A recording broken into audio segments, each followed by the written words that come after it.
সকলে সমবেত ভক্ত শিষ্য এবং শিল্পীদেরকে নিয়ে ৩৯তম বছর পূর্তি আজকের এই অনুষ্ঠানে প্রদীপ প্রজ্বলনের মধ্যে দিয়ে আমরা অনুষ্ঠানের শুভ সূচনা ঘটাচ্ছি। সবাই মিলে বলুন, ভবা পাগলা কি, ভবা পাগলা কি, ভবা পাগলা কি, ভবানী মাই কি, ভবানী মাই কি, ভবানী মাই কি, ভবা পাগলা কি। প্রদীপ প্রজ্বলনের কাজ চলছে।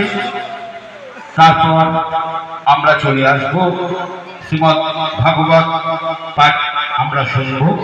তারপর বিভিন্ন শিল্পীর কণ্ঠে অনুষ্ঠিত হবে ভবার। প্রদীপ প্রজ্বলন চলছে।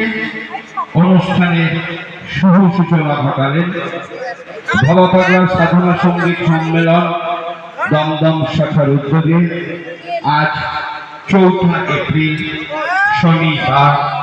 প্রত্যেক বছরের ন্যায় এবছর নির্ধারিত সময়ের মধ্যে দিয়ে যথাবিহিত অনুষ্ঠানের মধ্যে দিয়ে অর্থাৎ প্রদীপ প্রজ্বলন শ্রীমৎ ভাগবত পাঠ এর মধ্যে দিয়ে আজকে আমরা অনুষ্ঠানের শুভ সূচনা আমরা উপস্থিত হয়েছেন।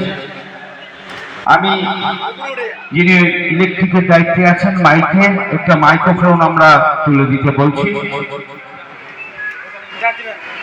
যাদের যাদের বড়নগর পাটবাড়ি থেকে এসছেন শ্রী নরোত্তম বন্দ্যোপাধ্যায় শ্রীমৎ ভাগবত পাঠ তিনি এখন করবেন।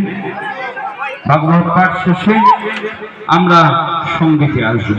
ভক্তিগীতি আমরা অনুষ্ঠিত করতে চলেছি। আসুন। ভবার ভবানী কি, ভবার ভবানী কি, পাগলি মাই কি, ভবা পাগলা সাধনা সঙ্গীত সম্মেলন কি।